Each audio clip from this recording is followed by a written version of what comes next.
This is the 9th of 10 sessions. Up until now, we've been talking about the rooms in the mind and the different things that you find in the mind and how you heal those. And now we're at the stage where we need to talk about the subject of self-acceptance. Leanne Payne is the person who probably best talks about this in her book, Restoring the Christian Soul. And she says that it's one thing to hear truth, but you need to accept the truth. You need to start to accept these words about your own true self in Christ. It is difficult to accept the words of our true self in Christ when we are blinded.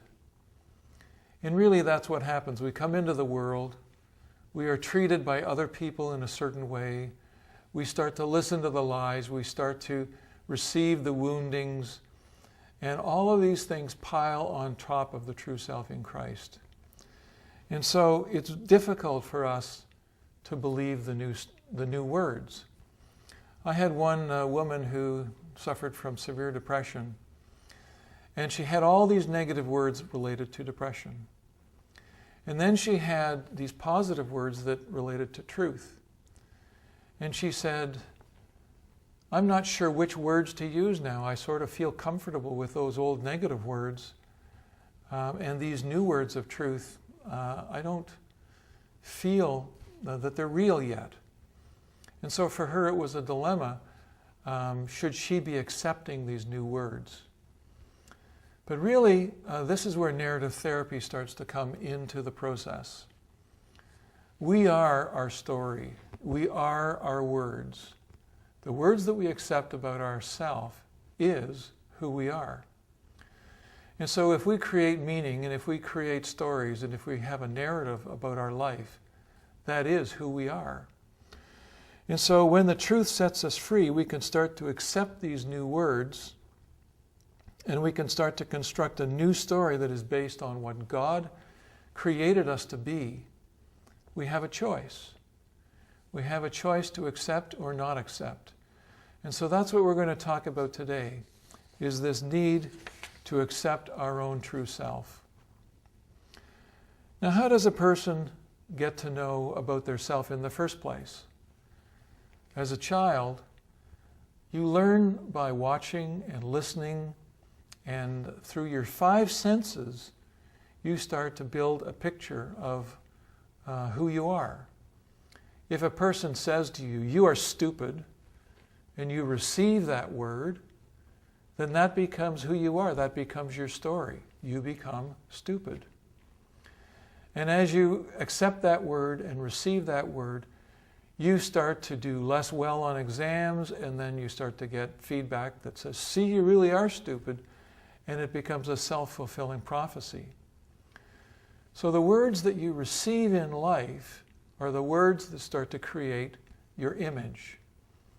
And now, as these lies are being removed, you need to start to accept these new words about yourself that are true. Can a person believe words that are part of a false self? Certainly. I know one person who said, I am bad. I've done a lot of bad things.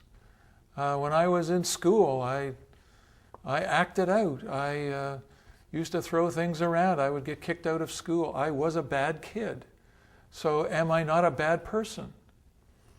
And so what he was doing was he was confusing the words of his life experience with the truth about his reality. God doesn't make bad. We are his children. And we are worthy. Yeah, he may have done some bad things, but that doesn't make him bad. Yeah, we need to separate the words that we have listened to that may connect with reality. We need to separate them from truth. And when Jesus says, you are a child of mine, you are beloved, you are precious, you are honored in my sight, in Isaiah 43, you are precious and honored in my sight, and because I love you, do not be afraid. When Jesus comes and says those words to you, It takes the bad and removes it.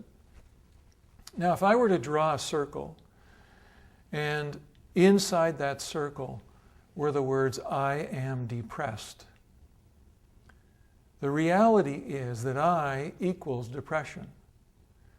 If I was to know who I am, I would have to say, I am depression, because I'm saying I am depressed.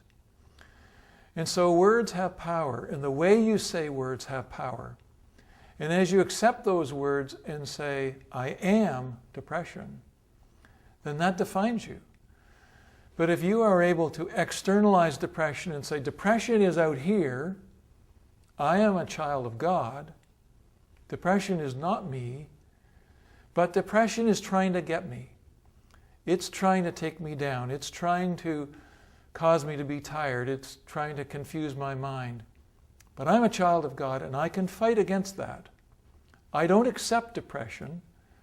I know that it exists, and I can analyze in my life and say that depression starts at 1 o'clock in the afternoon and it goes for the rest of the day, or depression starts at 6 o'clock in the evening and goes until I fall asleep, or depression is there all the time. You know, every person's story is different, but as you analyze it and look at it, you can say, when does depression try and get me? I had one client who said that every time he went on a holiday, there was no depression. And so the interesting question was, when is depression not there? It wasn't there when he went on a holiday. And he found that when he was on the holiday, he was free. He had no jobs to do. He couldn't get behind. He couldn't be judged for being behind. He was free. And when he came back from his holidays, he started to get behind on his job list, and he started to condemn himself and get into the negative self-talk, and before he knew it, he was back in depression again. And so really, the words that we choose to accept about ourselves have tremendous power. The problem is that we cannot accept the words of truth when lies are living in memories and when the trauma and the wounds are inside of us. In other words, we can't start at the end of the process. We can't start with a new story and just be optimistic and happy and just believe everything is wonderful. We actually do need to do the inner healing work and the transforming of those rooms in the mind before we start to accept the new words. Because the old words have power, and they interfere and block out the new words. As you start to receive the new words, you need to have done that inner healing work first. What do these new words sound like? They sound like beloved child of God, forgiven, fearfully and wonderfully made, precious child, honored in His sight, worthy, intelligent, good. These are the words that we should have been blessed with when we were young, but often we're not blessed in that way. These words of God's favor have not been spoken into our life, and so they didn't become part of our story. But what we need to do now at this stage is we need to receive them. We need to go to God and say, Lord, when you look through your eyes at me, what do you see? Could you communicate to me who I am and what are the words you want me to receive? And so the prayer that's in your workbook for week 9 is a prayer called the prayer of self-acceptance.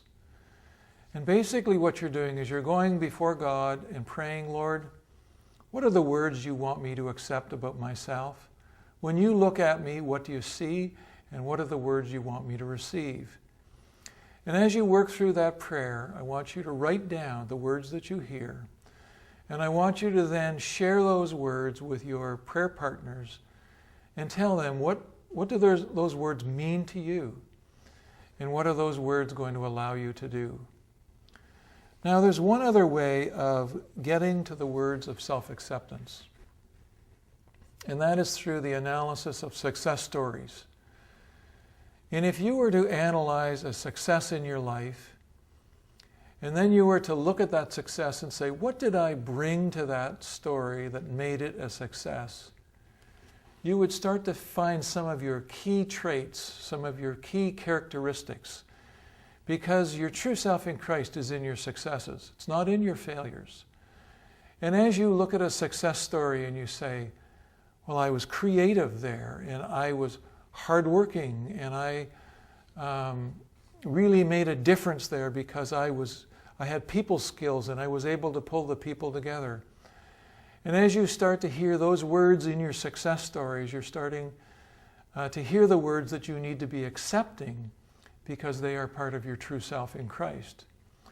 And so one of the things that you can do in your small group is that you can tell each other some success stories about things that happened in your life where you were successful, and then analyze the success together and find out what words do you need to accept out of those stories.